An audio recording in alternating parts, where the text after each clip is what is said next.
Kami puji dengan teriak Engkau Allah yang besar dan sejati berikut. Kami puji dengan riang di Kau Allah yang besar, bagai bunga terima siang, hati kami pun lega. Kabut dosa dan derita, kebimbangan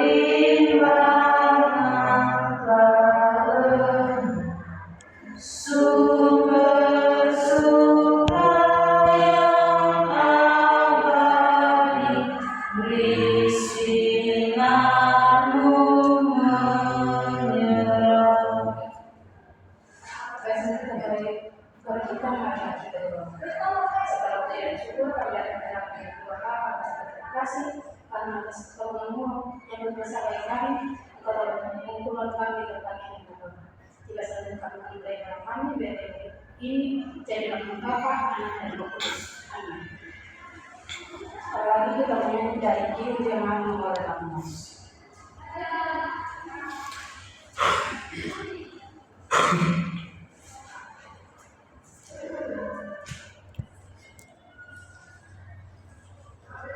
Maka hadir bagi kita dan dilakukan berkati saat ini. Hadir bagi kita dan hendak memberi berkat, melimpahkan kuasa Roh-Nya bagai hujan yang lebat. Dengan Roh Kudus ya Tuhan, umat-Mu berkatilah, baharui hati kami, oh curahkan murni-Nya. Sebelum kita membaca dan melakukan firman kita pada siang hari ini, mari kita berdoa. Segala puji dan syukur kami dari hadapan Bapa, Jiwa saya membaca dan mendengarkan firman-Mu, biarlah firman ini menjadi berkat bagi kami hari ini. Terima kasih Tuhan Yesus, terima kasih Tuhan Yesus. Baik, firman Tuhan kita pada siang hari ini terambil dari Matius pasal 7 ayat pertama sampai ayat yang kelima.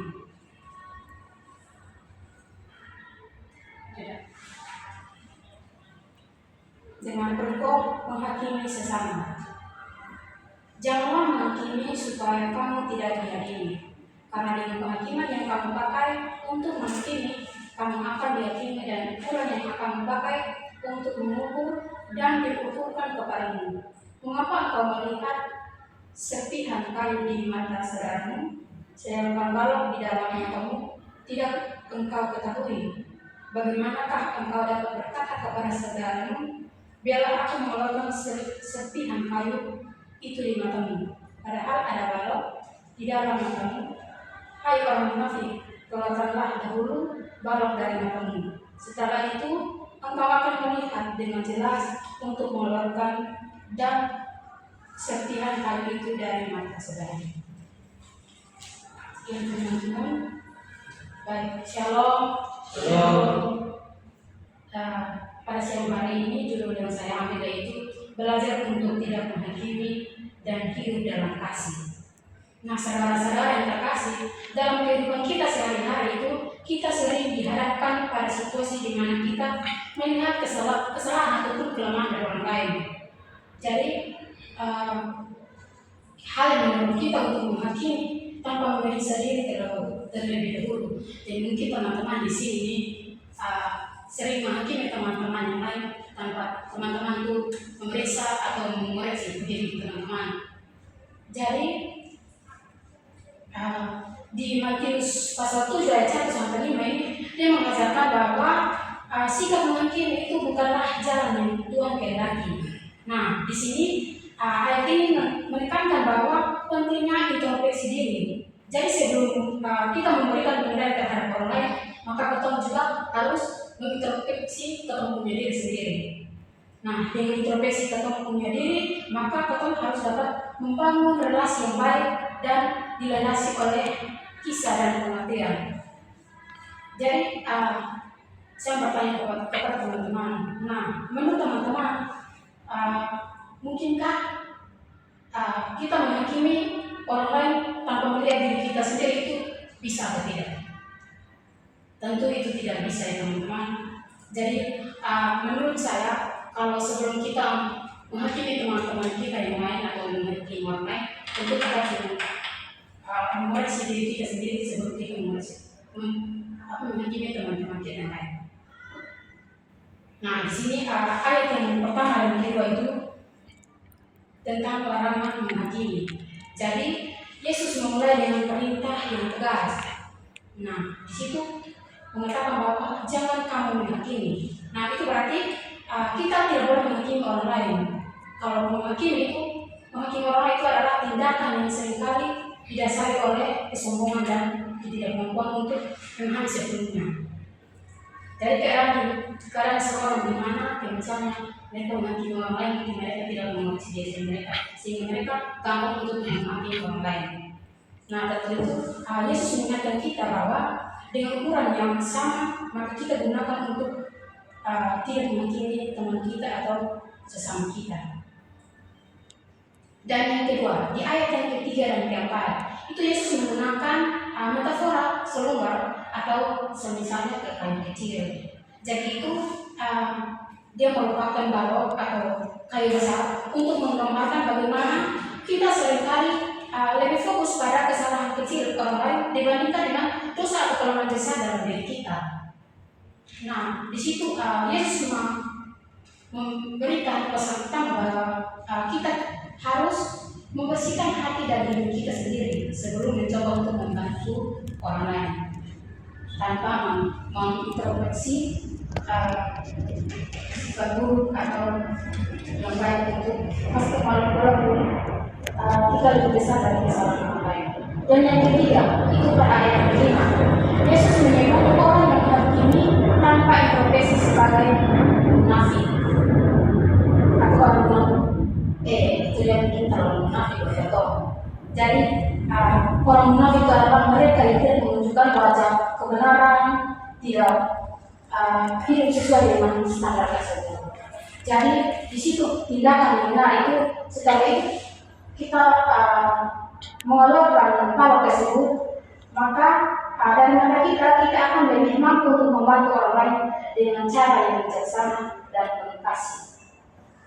Jadi mulailah dengan introspeksi diri, bertanya dengan diri kita sendiri dan kepada Tuhan untuk menunjukkan kelemahan dan mohon kasih karunia-Nya untuk merubah diri kita. Jadi pesan firman Tuhan pada siang hari ini adalah peringatan kepentingan bagi kita untuk tidak mudah menghakimi orang lain. Jadi Tuhan memanggil kita untuk hidup dalam kasih, bukan dalam sikap menghakimi. Jadi sikap menghakimi itu seringkali didasari oleh ketidakmampuan kita untuk melihat kelemahan sendiri. Jadi sebelum kita menilai orang lain, kita harus dipanggil untuk memperbaiki diri dan fokus pada hubungan kita dengan Tuhan. Sekian firman dari saya. Terima kasih. Tuhan Yesus memberkati. Selanjutnya kita sebelum masuk persembahan, mari kita berdoa. Terima kasih Bapak, terima kasih Bapak Kudus. Siang ini kami telah membaca dan mendengar firman-Mu Bapa. Sekarang kami minta kesempatan kami dalam kesempatan ini bermanfaat dan berguna bagi bangsa kami. Terima kasih Tuhan Yesus. Amin. Baik, kita menyanyi dari Kinan Jemaat nomor 200.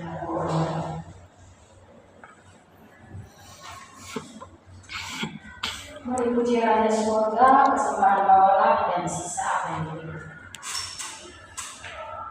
Mari puji Raja Surga, persembahan bawalah, ditebusnya jiwa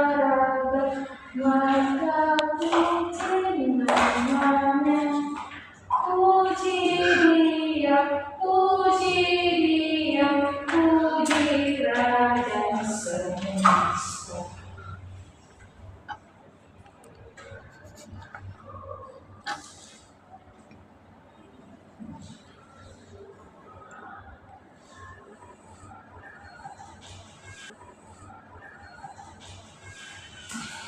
kita akan masuk dalam doa syafaat sekalian.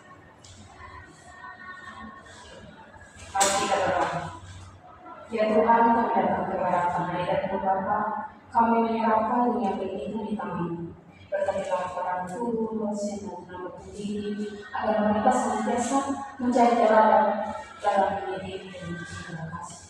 Bimbinglah para pelajar agar memiliki semangat belajar yang tinggi, hikmat dan kemampuan untuk meraih masa depan kami menjaga.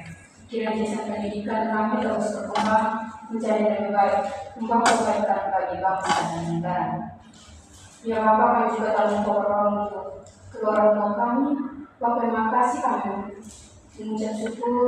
Berikanlah mereka kekuatan, kesabaran, dan kasih sayang dalam mendidik dan membimbing kami, Bapak. Berkatilah usaha mereka dalam memenuhi kebutuhan keluarga. Kiranya mereka selalu diberikan kesehatan dan hikmat dalam menghadapi setiap rintangan yang ada. Limpahkan kedamaian dan kasih sayang yang begitu besar bagi mereka. Kami juga tahu kabar pemerintah kami, Tuhan yang Maha Bijaksana, kami mohon berkat dan hikmat-Nya bagi pemimpin pemerintah kami. Berikanlah mereka kebersamaan, hati yang tulus dan keberanian dalam membuat keputusan yang baik untuk kesejahteraan rakyat. Semoga mereka menjalankan tugas dan integrasi mengutamakan kepentingan bangsa di atas kepentingan pribadi. Jauhkanlah mereka dari segala godaan yang dapat merugikan negara. Kiranya pemerintah kami selalu berada dalam kasih Tuhan. Dan sebelum kami menutup ibadah kami pada siang hari ini, kami akan mencukup kepada Bapak sebagai datang kembali ke rumah masing-masing. Dalam kamar kami juga jangan juga berjalan kami tempat kami masing-masing berada di Islam. Kasih kami darah Tuhan milik kami semua. Mulai sekarang ke sampai selama-lamanya. Amin. Shalom. Shalom.